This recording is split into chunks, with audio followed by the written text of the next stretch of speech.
over here, Chris. Right there. Then we'll get you the right name tag after that, okay? Put it down. Thank you very much. Would you like help with drawing the stones after the service? That's a yes? That is a definite Great. yes. Okay. Thank you. Come on, Chris.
Good morning. I've said hello to the progeny, but not to you. Julia says that we are ready to go, so are you? Yes? Good morning, Susan. Oh, I'm dropping things. 30 already. I know. How'd that happen? I don't know. Music Gen needs a moment, so we've got Good. but everything else is good, so we don't have to wait like we did last week. We're good. Okay. I need another program. You need another. Oh. Okay. I need one.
Good morning. We're going to begin today with some singing.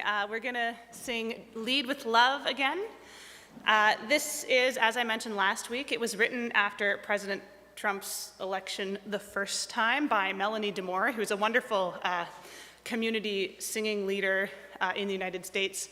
And the thing that she was thinking of in this situation was when other people are leading with hate or fear or harmful things, that we need to stay true to leading with love. So that is the message behind this wonderful piece of music. So let's begin it today. There will be a little call and response section in the verses.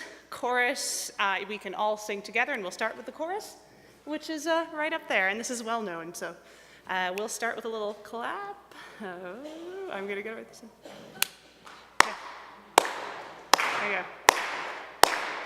You gotta put one foot in front of the other and lead with love. Put one foot in front of the other and lead with love. You gotta put one foot in front of the other and lead with love. Put one foot in front of the other and lead with love. Don't give up hope. You're not alone. Don't you give up. Keep moving on. You gotta put one foot in front of the other and lead with love. Put one foot in front of the other and lead with love. You gotta put one foot in front of the other and lead with love. Put one foot in front of the other and lead with love. I know you're scared, and I'm scared too, but here I am, right next to you. You gotta put one foot in front of the other and lead with love. Put one foot in front of the other and lead with love. You gotta put one foot in front of the other and lead with love. Put one foot in front of the other and lead with love. And lead with love.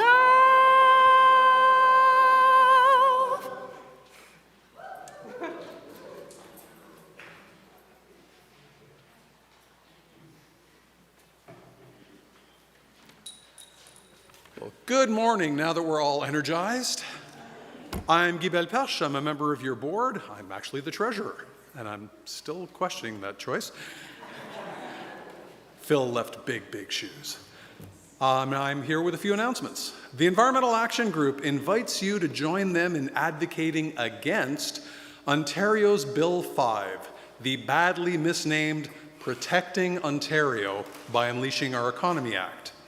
To learn more, go to the Climate Action page on our website and scroll down to the EnviroBits and Enviro Advocacy sections.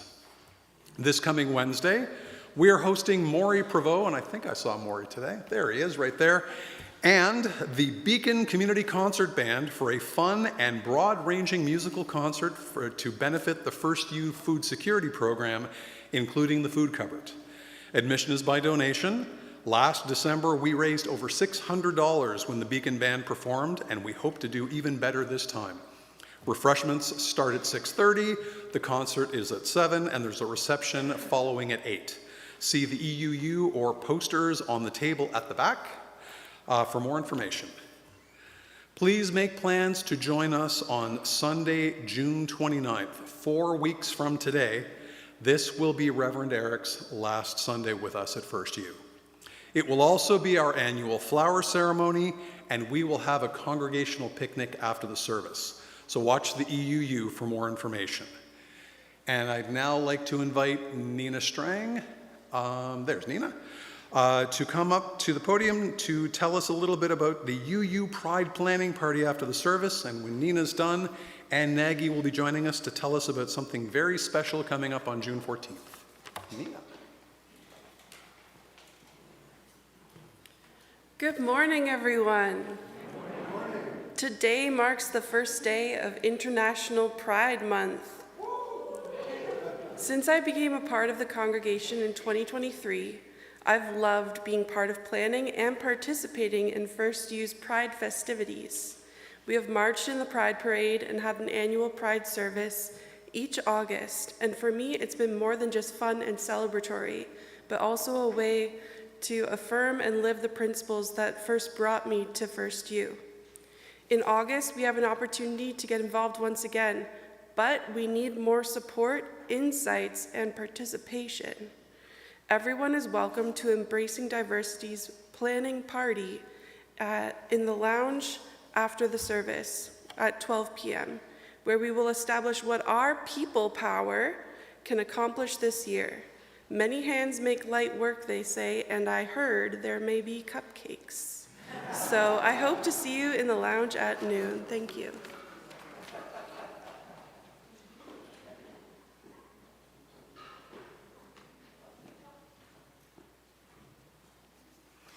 Hi, I'm Ann Nagy. On Saturday, June 14th, as you've heard, Child Haven International will be holding a gala fundraising dinner with a silent auction. The details and the link for tickets at $60 are in your EUU. But I'm here to say a word about Child Haven itself.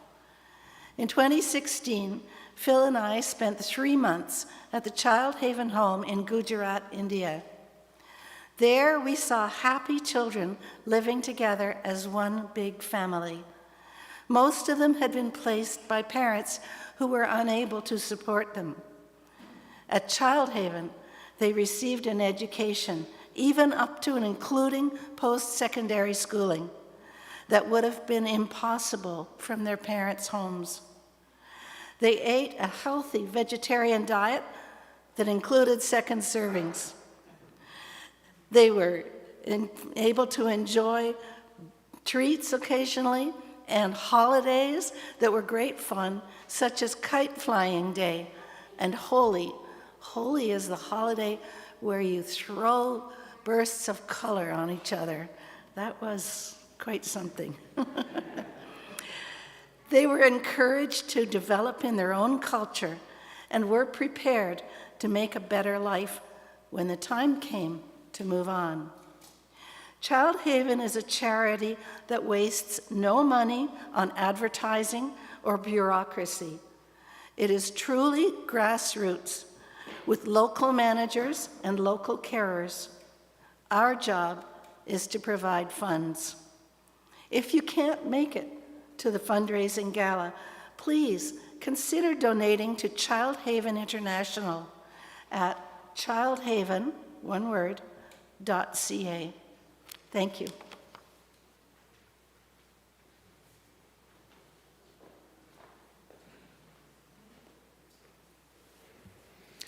Thank you, Anne, Nina, Guy. Bonjour tout le monde. Welcome everyone to the First Unitarian Congregation of Ottawa, whether you are here with us in Worship Hall or watching from wherever you may be, know that you are welcome. I'm the Reverend Eric Meter, this congregation's lead minister. And I'm Susan. I do have a voice somewhere. I hope it'll come around. We acknowledge that our FirstU campus is located on traditional, unsurrendered, and unceded Algonquin Anishinaabe territory, and that the work of reconciliation is a responsibility of our congregation and of all Canadians.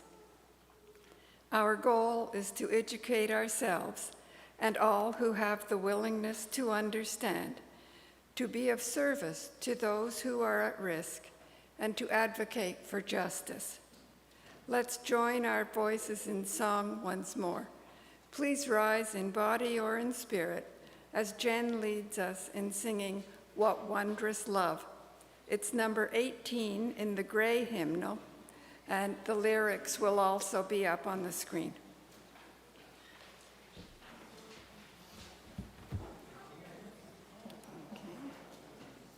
Okay.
I hope you will take advantage of online opportunities at FirstU to stay in touch. If you are new to FirstU and would like to learn more about us, please contact us through our email at welcome@firstunitarianottawa.ca. And if you are here in Worship Hall this morning and would like more information about FirstU, it is available from Agnes at the welcome table at the back of the pews. We encourage you to sign up to receive the EUU, our weekly email newsletter. Sign-up information is available on our website under the EUU Weekly Newsletter tab, and you can access the EUU on the website or by using the QR code on the back of our printed order of service. Check our Facebook and Instagram pages and our website for notices and updates. Our calendar continues to be as full as ever, though some of our activities do take place online. This morning, each of us is welcome. We of any heritage or faith, whatever our burdens, of any culture or race, of any gender or orientation, in any body, all that we are. Today, we are all a part of this spiritual community.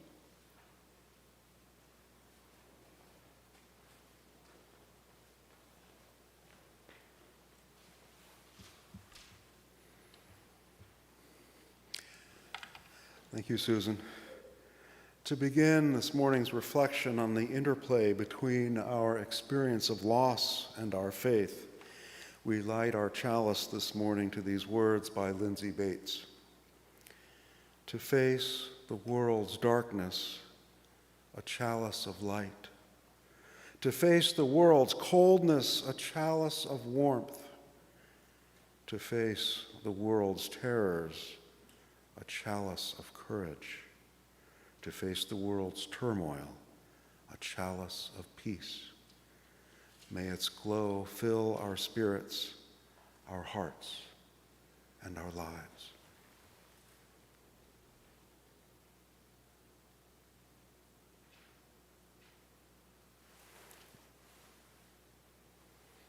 I might have asked our helpers, but they are deep in working hard right now.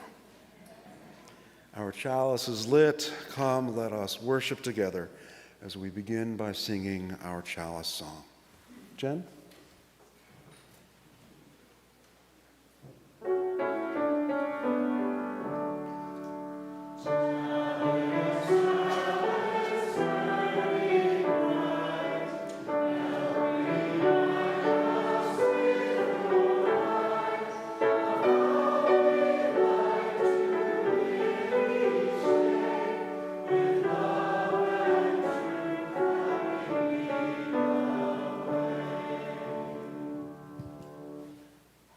Jody, you have a real-world story for us this morning?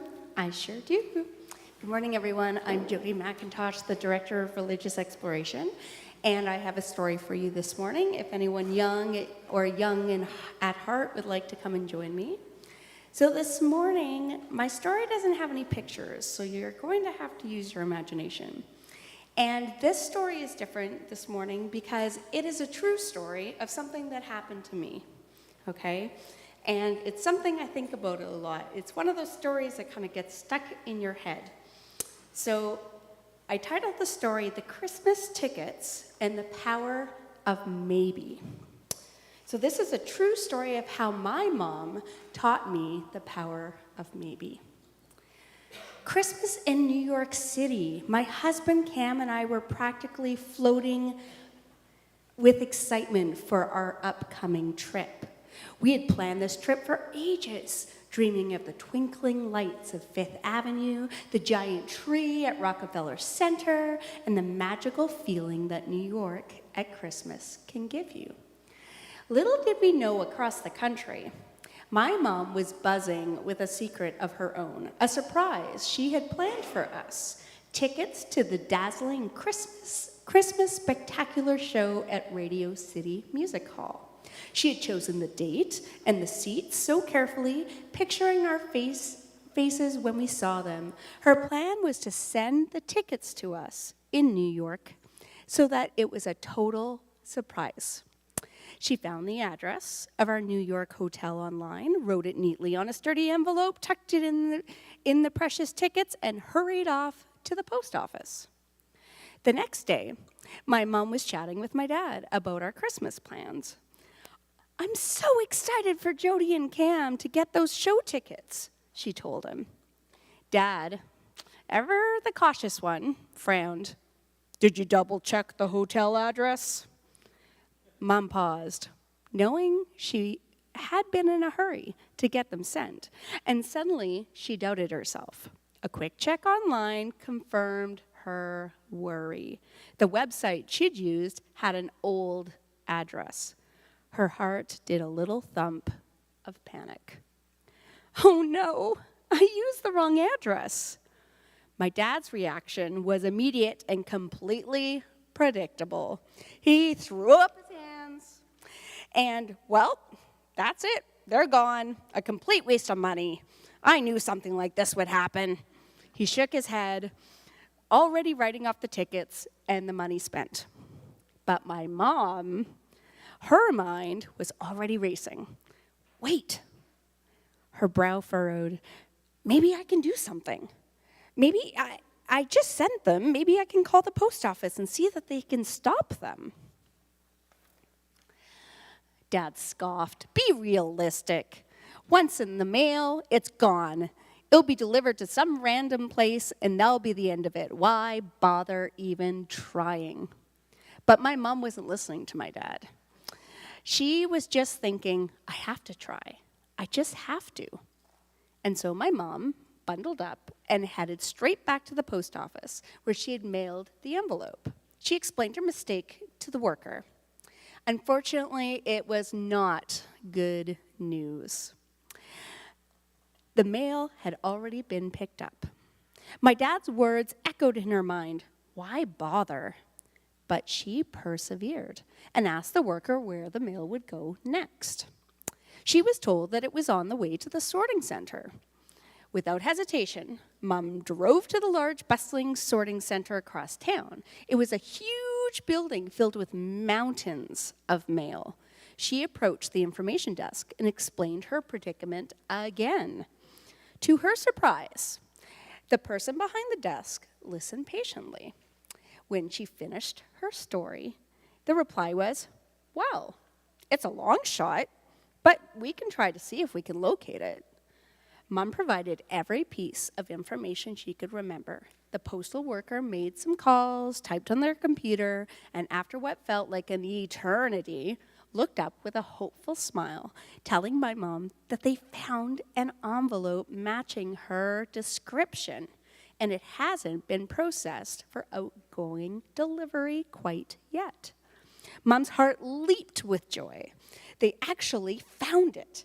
After a little more waiting, a postal worker emerged holding a familiar-looking envelope, the one with the precious Christmas Spectacular tickets inside. Back home, Mom recounted her incredible adventure to a still skeptical dad. I can't believe it." He shook his head. I was so sure they were gone," he grumbled, almost speechless. But my mom just beamed. "You see, you never know unless you try. I just had a feeling that if I explained what happened, someone would be kind enough to help, and they were. People are generally good. You just have to give them a chance."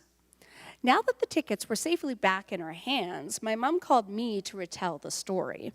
She knew she was spoiling the surprise, but she had to make sure that the tickets got to us for sure this time.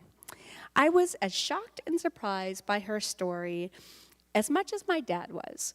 As Mom recounted this to me, I recognized that familiar dynamic playing out between my parents' opposite approaches to life. Dad always seemed ready for the worst, while Mom had an almost unwavering belief in things working out. I honestly often leaned towards my dad's thinking, having a fear of failure that prevented me from even trying sometimes. But watching Mom's adventure with the lost tickets, I truly understood the power of maybe, the courage to hope, and the determination to act. Even when things look bleak, it wasn't about being naive, but about having faith in a positive outcome in the kindness of others. And maybe, just maybe, that kind of hopeful spirit is the secret to a much happier life. I looked at my mom with a newfound admiration. It wasn't just about being lucky. It was about her unwavering belief that help was possible, that people were inherently good, and that giving up was not an option. Even when the odds seemed stacked against her, her optimism and determination had saved the day and ensured a very Merry Christmas for me and Cam in New York City. All right, thank you for reliving that adventure with me. We will now sing our children on our way, and our groups are going to start in 2 different rooms, but you will pick them up in the rainbow room. We will be ending our session there. That's room 4. Thank you.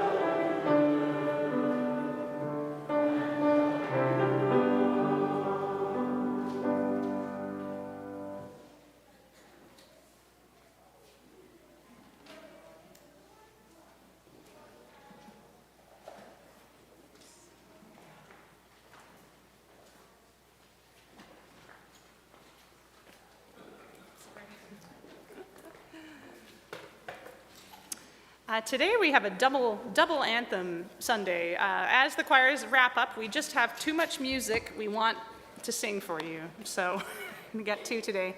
Our first piece, sung by Fusion, is Spiritual by Issei Barnwell, who is a well-known UU composer. She wrote several amazing hymns in the Teal hymnal.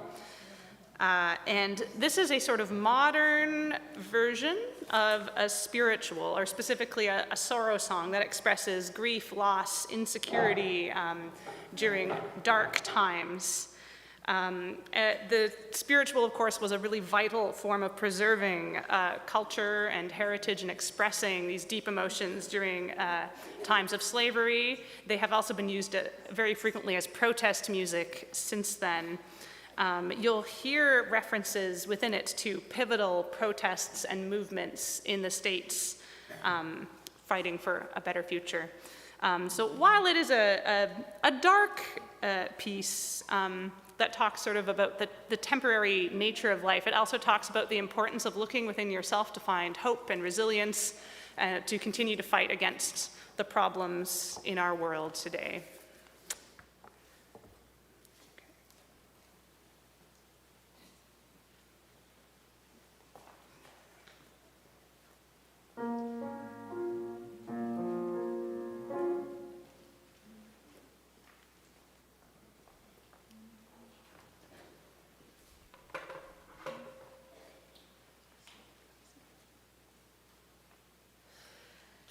No one know that some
Thank you, choir and Jen.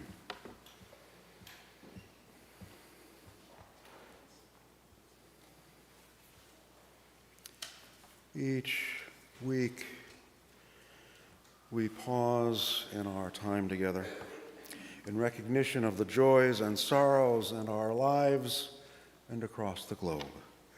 We honor our celebrations and challenges by placing small stones in bowls of water. As the ripples extend outward, imagine them continuing out beyond these small bowls, out through and past our pews, out into the larger community of all. Susan, would you help me and place a stone or three? We begin with some good news about Elvis, one of our refugees from Burundi who arrived in January. Elvis has found employment in Brooks, Alberta. While we're sad we won't get to know him better here, we are pleased that he is moving on with building his new life in Canada. And this is the month of his birthday, so we've got a birthday card for him in the back. Moving on, I would be remiss not to mention the wildfires out west. Manitoba and Saskatchewan are burning. The West is burning again. A bit closer to home, Norma, a longtime member of this community who moved to Deep River some years back, is now under palliative care in Cobden following a bronchial infection, bacterial infection. Her family has gathered, and I and Maury will be visiting her tomorrow. And lastly, a stone for our own dear Megan, who has been diagnosed with colorectal cancer.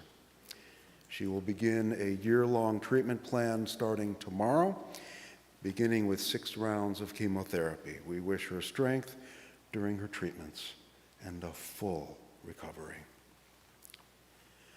Against this background, we live our lives. Please come forward, if you would now, to honor your joys and sorrows by placing stones in the water before us all.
That last stone, as always, represents all that remains in the silent sanctuary of our hearts. Carrying cards for Megan and Norma are at the back of the hall, next to the birthday card for Elvis, for us to sign. If you don't yet know them, this is a way for us to extend our care and appreciation on behalf of those who have given so much of their hearts to keep this community as vital as it is. And now let us gather in a few moments of stillness and reflection, after which Jen will bring us back together again through the gift of music.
This morning's reading is called Lost Wallets Get Returned More Often Than You Might Think. It was written by Aaron Anderson and Mahima Singh and was published in the Globe and Mail this past February. Jordan Q returned home to Vancouver from a trip to Arizona several years ago without his wallet. It went missing at a pool party, along with most of his ID and about $500.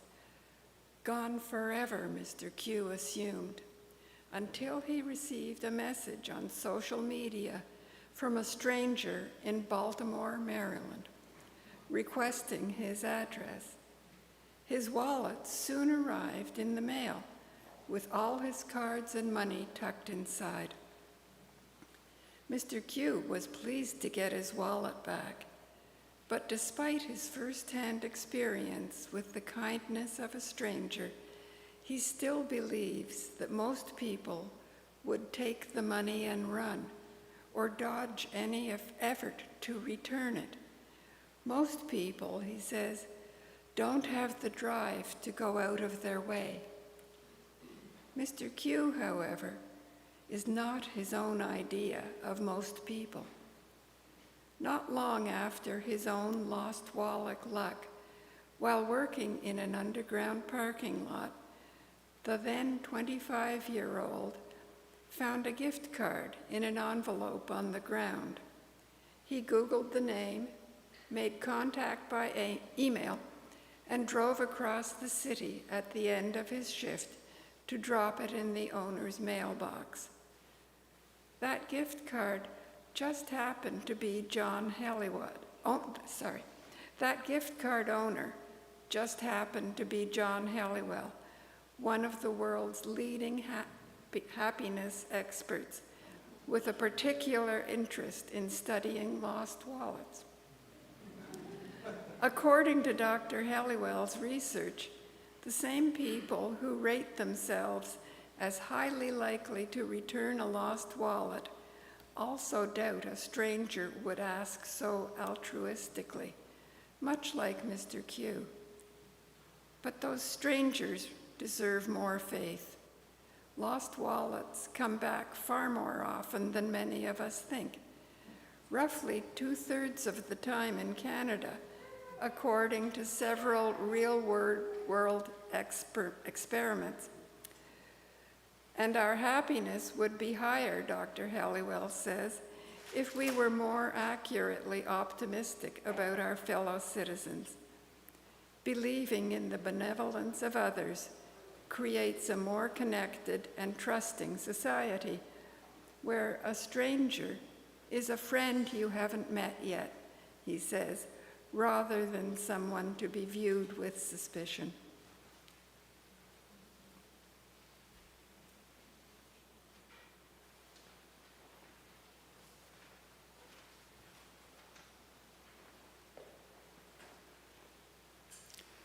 There was a phone left on the podium. I thought it was Susan's. It's Jen's.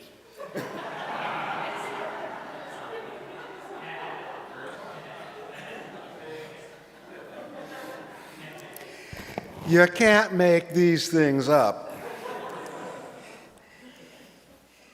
And we have just been graced by the arrival of the newest member of our family, the son of Allie and Mark.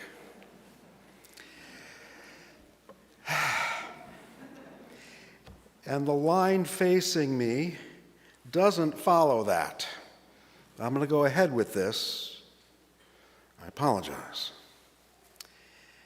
No one lives any length of time without experiencing loss.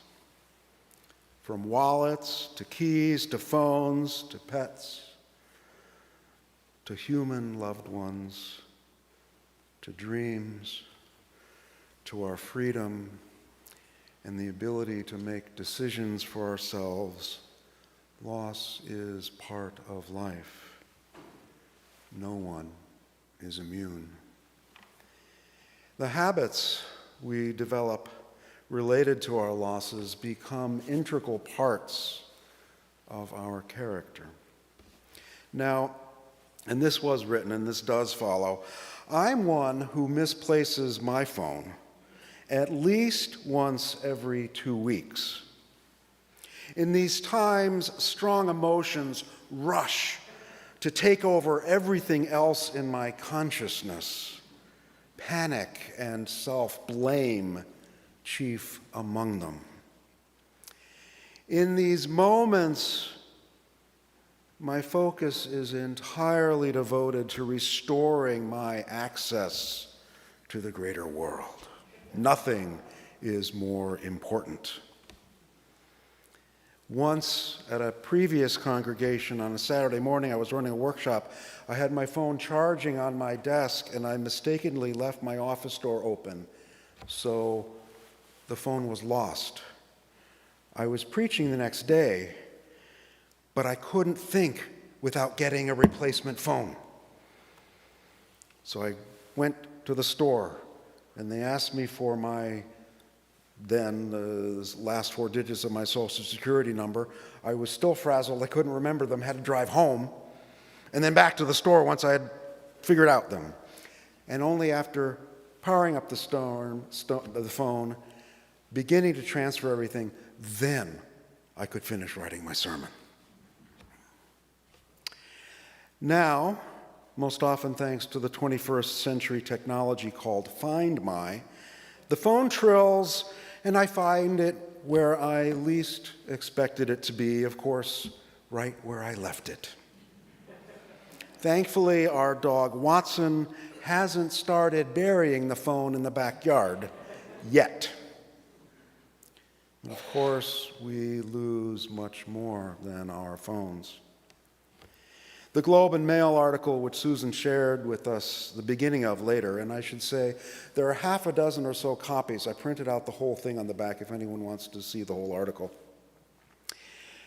In that article, it's wallets that are featured, but the article could have been about any physical object that carries meaning for us. The Globe and Mail reporters interviewed 2 men at length, Jordan Q. and John Halliwell. Let me go over the web between the 2 once more. John Q. lost his wallet while traveling in Arizona. A stranger found it and returned it to him. Years before, while working as a parking lot attendant, Jordan found a gift card belonging to John Hellawell and returned it to him. Hellawell, now a retired professor from the University of British Columbia, is, as it turns out, a founding editor of the World Happiness Report. And to make sure this knot is tightly wound, an indicator behind those happiness reports, an indicator those people use, is to ask people around the world if they feel that if they lost their wallet, it would be returned to them. Comparing their findings country by country a few years ago, Switzerland, of the 20 nations listed, comes in top, with 3/4 of those surveyed believing that their wallet would be returned. Canada came in at just over half of people thinking their wallets would be returned, although this actually happens about 2/3 of the time. The rate is higher in Atlantic Canada than the rest of our country. Go Maritimes! At the bottom of the 20 countries listed are the USA and Argentina at just under half.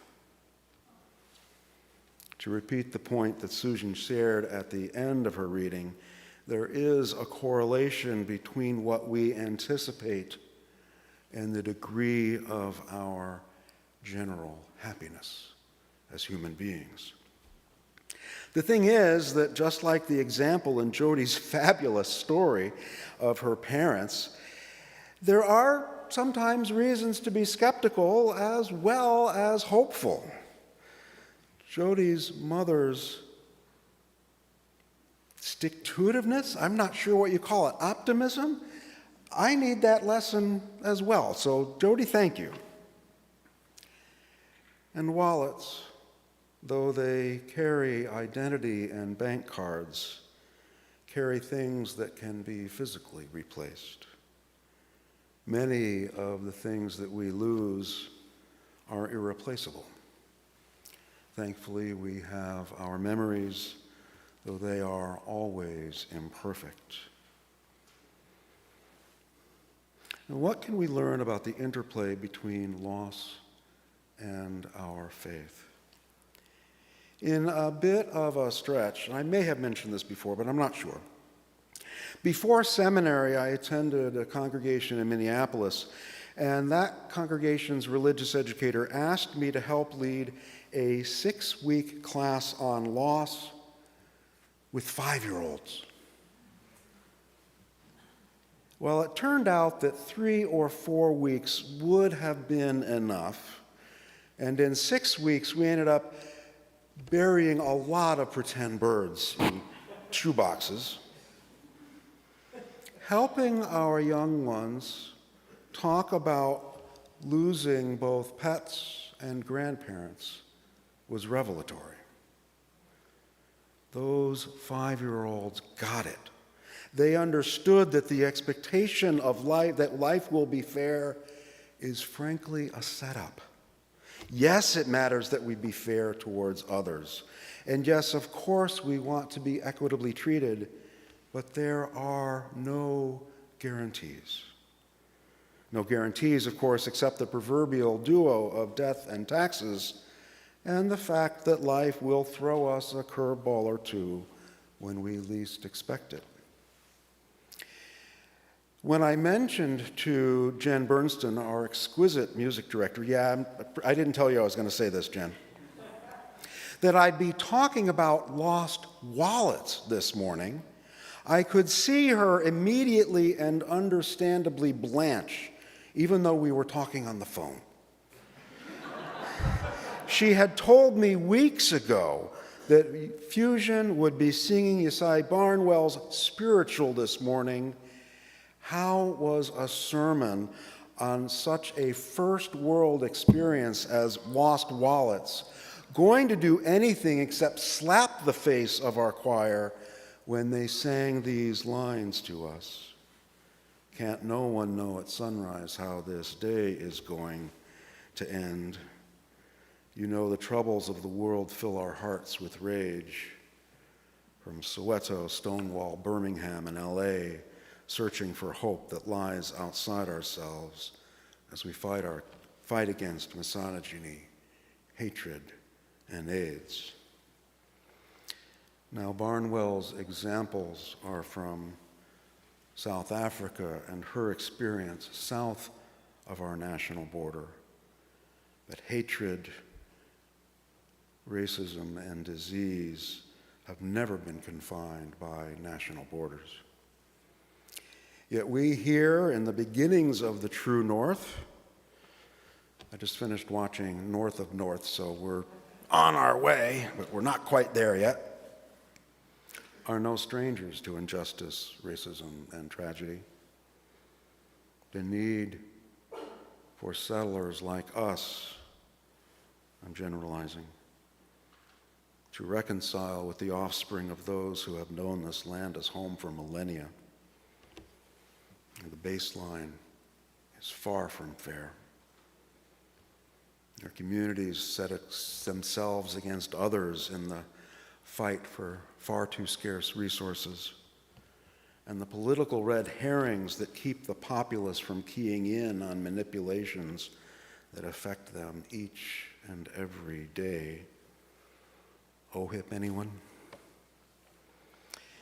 When I've lost more than my phone, those who have reached out to me, like in our first hymn this morning, who have reached out to me have proven themselves priceless to me. They have kept alive my sense of trust in our species. And I am eternally grateful for more moments than I can name. We carry these moments. I trust that we all have at least some in our store of memories in our hearts. We carry these moments of appreciation and gratitude with us, and we are expanded. We are more because of them. And that's important because the experience of loss and grief often lead us to feel alone. So I keep the following passage from Helen Keller's book, We Bereaved, close at hand. Keller, if you remember, was the woman who, during infancy, lost both her speech and her sight.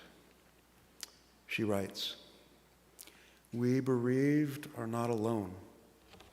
We belong to the largest company in all the world, the company of those who have known suffering. When it seems that our sorrow is too great to be borne, let us think of the great family of the heavy-hearted into which our grief has given us entrance.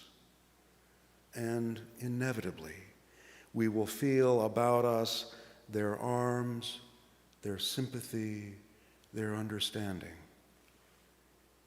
Believe when you are most unhappy that there is something for you to do in the world, so long as you can sweeten another's pain. Life is not in vain." Now, I just looked at the clock.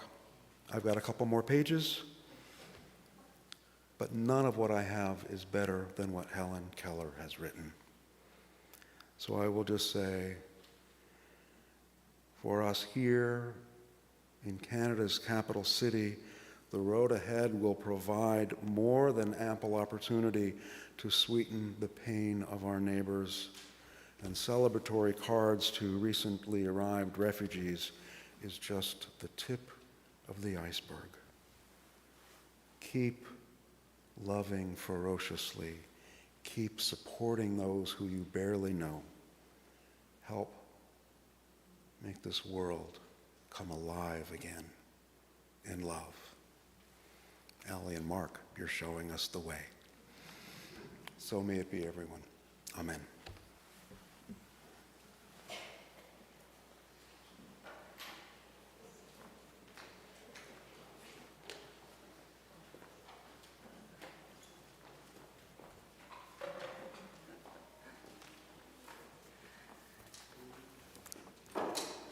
Well, thank you.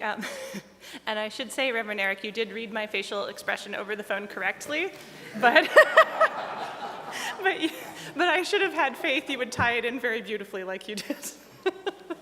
Our last piece today is Awas, which means child in the Innu language. It's by baritone Alex Volant from the Innu First Nation in Quebec. And they have this to say about the piece. There's sort of two sections of the text. And the first one, they imagine that it's a survivor of residential schools going inside their own self to visit their inner child and to speak to that inner child, asking what had happened, how can I help? And then however sad that may be, the most important portion of the piece is the ending, which is filled with hope and the anticipation of a brighter future. So you'll hear we repeat, there's words that we're going to repeat over and over, building in sort of intensity, and that's that conviction that it's going to get better and there is a brighter future.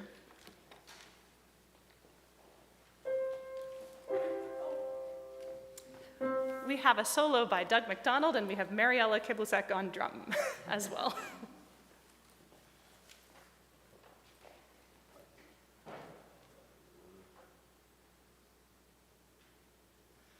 We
Thank you, Doug and Fusion. That was wonderful. Will the ushers please start passing the offering baskets now? Thank you. This congregation has a long history of care, vitality, and bringing people together to move the arc of justice forward. We have been able to live into our hopes and dreams because of the generosity of those within and beyond this congregation. Whether you are here in Worship Hall or anywhere else, you are a part of this community. We rely on one another to keep this congregation vital and resilient. If you have any questions about how you can give, please go to our website or contact our finance manager to find out how to make a donation or keep up with your pledge. Also, those in Worship Hall can use the QR code on the back of the order of service to make an online donation. Our gifts are freely given and gratefully received. We dedicate these gifts to the work of our larger community of faith, serving human wholeness, caring for the planet, upholding religious freedom, welcoming the stranger, and loving one another. Let us sing together once more. Please rise in body or in spirit as Jen leads us in singing Faith is a Forest. It's number 194 in the gray hymnal. The lyrics will also be on the screen.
Please be seated.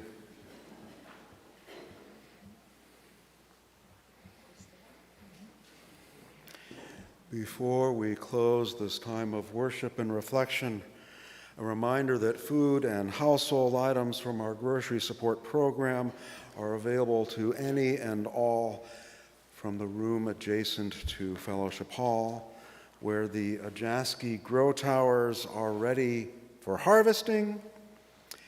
And in Fellowship Hall, Mia's Indian Cuisine was offering once again lunch for sale. And as a reminder, the UU Pride planning party will begin in the lounge at noon. I heard a rumor of cupcakes.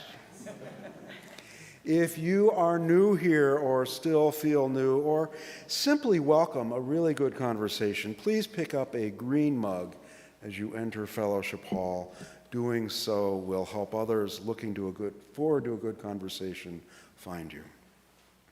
And now, as we prepare to extinguish our chalice, these words adapted only slightly from Barbara Cheatham.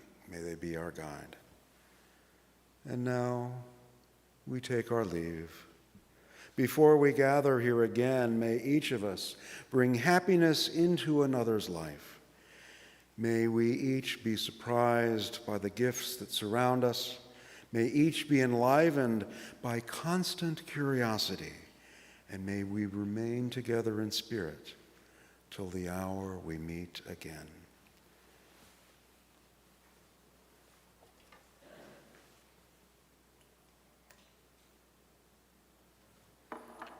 This morning's chalice is extinguished, but the spark of our faith remains in each of us. Jen, will you please bless us again, and Fusion Choir in leading our singing our closing song, Spirit of Life. Please rise again in body or spirit.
As now we return to both the challenge and the joy of helping the world come alive in love, let us go forward with love in our hearts, sowing seeds of justice with our hands.